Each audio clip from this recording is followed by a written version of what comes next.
Jennifer, thank you so much for doing this. I know things are really crazy at Groceryshop, and so for you Yes. to allocate some time here, is greatly appreciated. Maybe just to start, can you just share what it is that you do, and maybe what you don't do in the big role that you play? So, love Yeah. to use that as a way to get started. Sure. Yeah. So I'm the DTC manager at OLLY.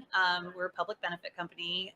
We were a startup, a vitamin supplement startup, founded about 6 years ago. About 3 years ago, we were acquired by Unilever. So we're part of the Unilever Health and Wellness Big Collective. mothership. Yeah, the Yep. mothership. It's like everything awesome about a startup with this lovely safety net and bonus structure of Unilever. So it's great. It's like best of both worlds, 100%. I run the direct to consumer business, and really everything from like the very beginning to the very end, which is one of the things that makes it so exciting. I do the inventory management, I do the fulfillment, I do the website work and the development, customer experience, and gosh, what else? The regular day to day kind of running a channel and everything in between. So it's the first job I've ever had where I really kind of got to own every piece of the channel from beginning to end. Yeah. And after the acquisition, did Unilever integrate a lot of their core ops into it, or they've left the business fairly independent, or For a while, it was figuring it pretty out? independent. Yeah. We are definitely getting a little bit more integrated now. It's been 3 years. So Yeah. we're just now integrating into some, like, we just transitioned from like Google Zoom to Microsoft 365 yesterday. Yeah. So Yeah. that's a big one. I mean, I was just telling somebody my calendar is broken. Like it's just like there's duplicates, there's things missing, like it's just a mess. But for the most part, I feel like we're left to run our business the way we've always run it. We've been really successful. I don't think that Unilever wants to get in the way of that. So it's really, again, like the best of both worlds. Like we get the funding and the support and the relationships part of Unilever without like day-to-day interference. And it's really great combination of things. I was going to ask so when you think about org design as well, how do you decide what to keep in-house versus, leverage a third party or a software solution or an agency? How do you think about that? That's a great question. I think that's kind of like the day-to-day, like, always weighing those options. I think it starts with knowing what you can and cannot do. I can do development work, but I know my limit. Like I know where I should not go.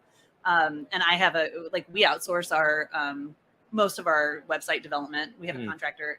Honestly, he's been with OLLY longer than I have. So he's awesome. But I think you have to kind of look at the competencies of your people and your structure and what you have. And if there is a great solution out there, then it's not going to hurt to use that solution. Yeah.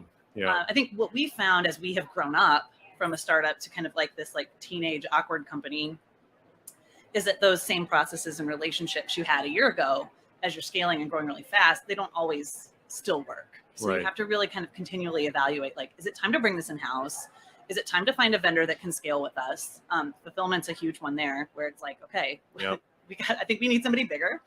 But yeah, I think it's just, you just can't just accept ever that this is just how we do it. You kind of always have to be looking and thinking and evaluating. Right. How do you think about things like performance marketing or retail media? I know you focus on direct to consumer, and your colleagues look at, say, an Amazon, where that's where retail media is in.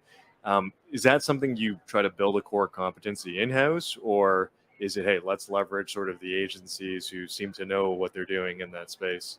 That's exactly what we do. We leverage those. We work with Tenuity for performance marketing and media, and they're awesome. Yeah. And we work with PackView for a lot of the omni-channel and Amazon business. And they're both like awesome partners with relationships and connections that we frankly don't have. Right. And they're an extension of our team and have been really awesome partners for us. So in both of those cases, we do outsource, but we work really closely, and we have people on our team who manage those relationships and make sure that we're getting the results that we hope to get. And it's been really good. That makes sense. There's been a lot of talks around direct to consumer being incredibly challenged, particularly in the last year and a half with iOS issues and, the whole cookieless world that's about to come. And I am curious, like, how you think about the brand overall. Retail e-commerce, like on Amazon, Walmart.com, has become a pretty massive channel. And when you built OLLY, was it sort of a path of starting in direct to consumer and then going into other channels, or was it always, in, the retail e-commerce and direct to consumer? That's a great question, because we're really, in so many ways, such a traditional like retail brand. Mm. So we started brick and mortar. We have a really strong relationship with Target. We have the same founders as Method, Oh, and they have the same relationship with Target. Where Target's really kind of like our testing ground for everything. Yep. And Target's brick and mortar locations, like that's the lifeblood of our business. We're seeing it grow with Walmart and some of our other relationships with like Walgreens and CVS. But we were a little bit of a latecomer to digital, and we really only got serious about it about 2.5, 3 years ago, because we were such a Target brand. And during COVID, I think it became very clear that just being a Target brand is not enough, and there's enough demand out there to be more than that. right. So that's when we really started investing in digital. So we're, in some ways, we're catching up a little bit. But I personally think it's a lot easier to grow in digital than it is to try to grow into brick and mortar. Right. And way more fun, far more fun. Right. Totally. And when you think about, the sort of the future of direct to consumer and e-commerce, are there technologies or platforms that you're pretty excited about? Definitely. I mean, this sounds trite, but like I'm a huge Shopify fan. Yeah. I love Shopify. I think it's great. I think it sort of democratizes e-commerce for everyone, and it's very cool. I'm really excited about where I think SMS and email is going. We work with Attentive, and we've been using their email product since January, and we've been running SMS like about 1.5 years with them. They have like one-to-one SMS, they call it live concierge, I think. And it's sort of like replace live chat. Right. And conversion, I think, is much better. Oh my gosh, so much better.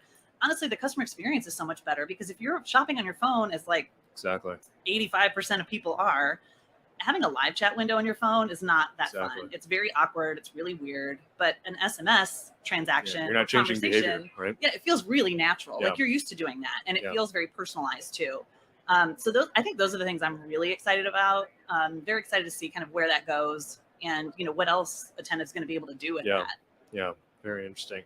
And if there's one thing that you're thinking about in terms of changes that you've had to make in the business in the last, call it 12, 18 months, because of everything that's going on with the world sort of flipping upside down and iOS and all that. I'm curious, like if you've had to make any changes the way you run the business, operate the business, how you hire. I'm just curious if that's had an impact on you. Yeah, I mean, my biggest concern right now is sort of this economic uncertainty. There's a lot of question marks around what is the next year going to look like. Yeah. And in the vitamin and supplement segment, subscriptions are a huge part of our business. Totally. Like, people don't jump around vitamin brands and types, like they stick with one. So subscribers are huge. And one of the things like we're sort of anticipating is a drop in subscribers because they don't want to commit to that financial transaction every month or quarterly or whatever. So one of the things we're working on right now is a solution to like a backup solution to like triggering people to rebuy. Right. Understanding what the sales cycles are on our different products, which are all different. The pack sizes are all different. Yep. But just to understand what are some other ways we can trigger repurchasing besides subscriptions? Auto, yeah. Yeah, in case people are nervous and they don't want to commit. So I think anticipating some of those pain points around price points and subscriptions and loyalty too, knowing that we don't know what the next year is going to look like is helpful to get out ahead of. Yeah, and that's something we've been talking a lot about. On subscriptions, I'm curious if you come across any interesting tools or even agencies on churn reduction management. A lot of issues are payment failures, right? Not even because people are canceling. And I'm just curious if you guys have used a good solution or a vendor for that. We use OrderGroove, and I love them. OrderGroove is not a solution for everybody. If you don't have in-house development, it's going to be really hard. Right.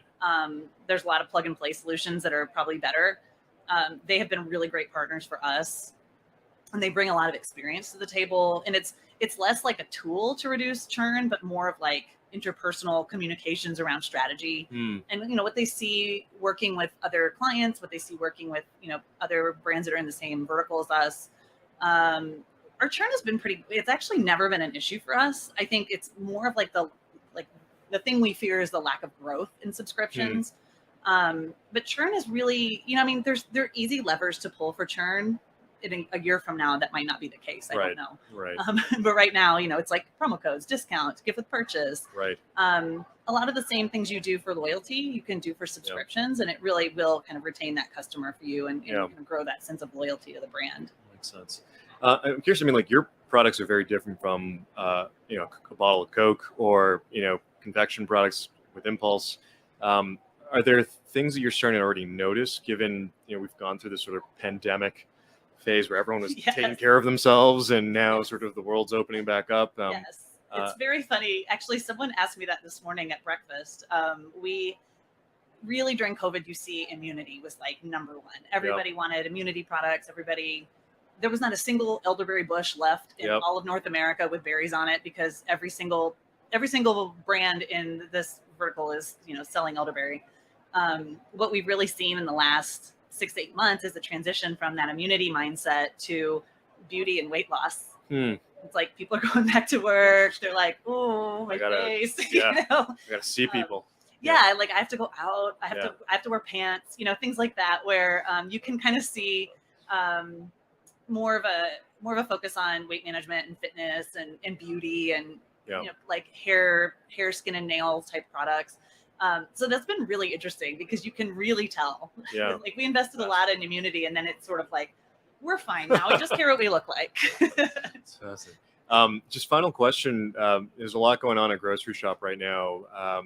Is there anything that you're super excited to listen to see, or anything you've listened to from a talk standpoint that's really caught your attention so far? You know, I think the number one reason I love to come to like Shop Talk or Groceryshop or any of them is just to meet people, to just and see what new technology is out there. And the networking here is amazing. There's so many interesting people with interesting startups and kind of like technological solutions to problems that I had never thought about, which is really cool. But it is very grocery. And so, you know, there are robots, and there's like all these ways to fresh pack food. And while it doesn't necessarily impact me in my role, it's just so fascinating to see what COVID has done to grocery, and how people just love not going to the grocery store now. And how all of these changes have kind of this like, this is like a permanent thing. This isn't going away. And I think that's really exciting as a consumer. Like, I love that. Like, I used Instacart during COVID, and I will never go back. Like, my wife and I are the same. It's awesome. I mean, you think about how much time you can save, and every once in a while you get fennel instead of a leek, but you know, it's worth it. So I think that's the really exciting thing, is just seeing how technology is changing along with the consumer demand and the consumer wants and needs. Awesome. Well, really appreciate you taking the time out on this busy few days, and thank you so much for doing this. Thank you. All right.